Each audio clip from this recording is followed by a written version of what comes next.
Okay, this is video 1 of the system build, and it's basically just to show the disassembly process of a computer, how all the components come out of it.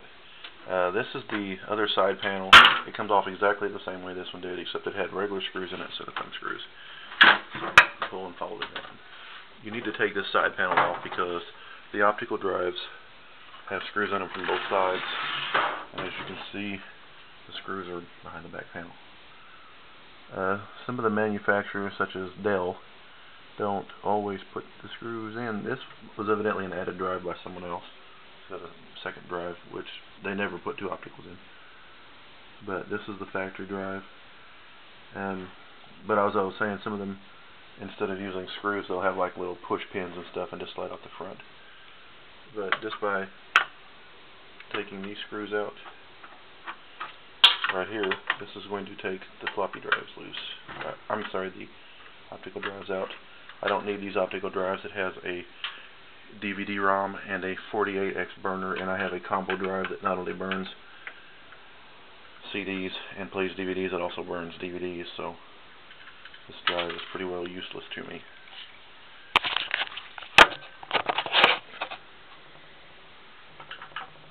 And plus I have a friend that doesn't have a burner in her computer, and this will be just the thing for her.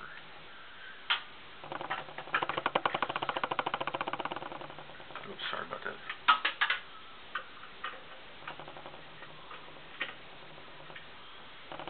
After removing all the drives, reach in and unplug the cables, like so. And as you can see, the drive just slides right out. That's the disassembly process for a drive. The others are exactly the same way. I'm also replacing the power supply in this system, and it comes out with these screws. The power supply always has 4 mounting screws on it. You take them out like so.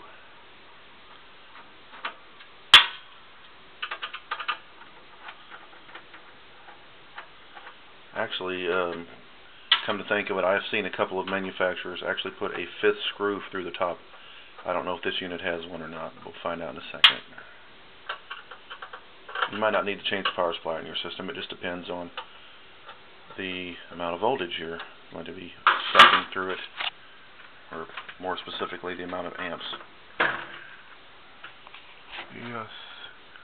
No side connectors. Ah, there we go. There is a 5th screw on this one. It's right there, screwing it to the back wall. I don't know if you can see it in the video. You have to watch out for these things. That's a gateway thing. But my Hewlett-Packard also had one in it too. The heavy components less likely to come out in shipping. And of course it's plugged into every component, including the motherboard.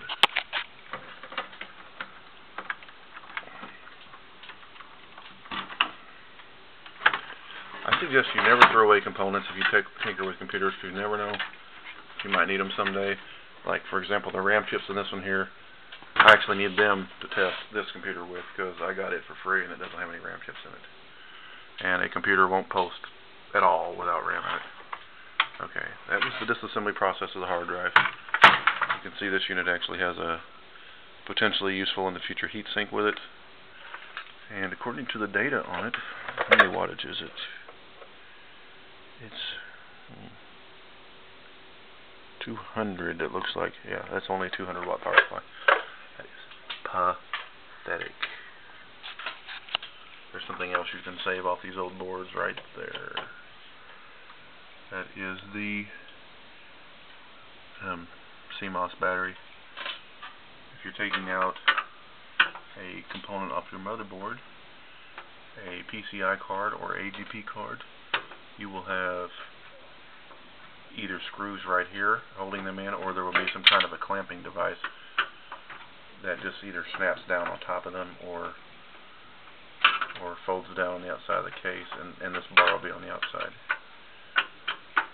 So you can pull this stuff out really easily too. I have to disassemble and remove all of the cards in this case because 2 reasons. 1, I need to clean the case, and 2, the motherboard's coming out and I can't very well leave them in. Take out the motherboard.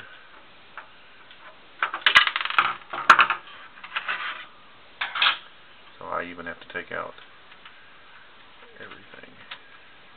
I can conceivably leave in the hard drives, but I have 4 hard drives already that are bigger than this one, so I won't be leaving that in either. It will be coming out. Your hard drive mountings may vary in how they're mounted. Some of them are in slides that just pull out. Okay, next we will be removing the motherboard. I will do that in the next video because we only get a 10-minute thing in YouTube. See you next.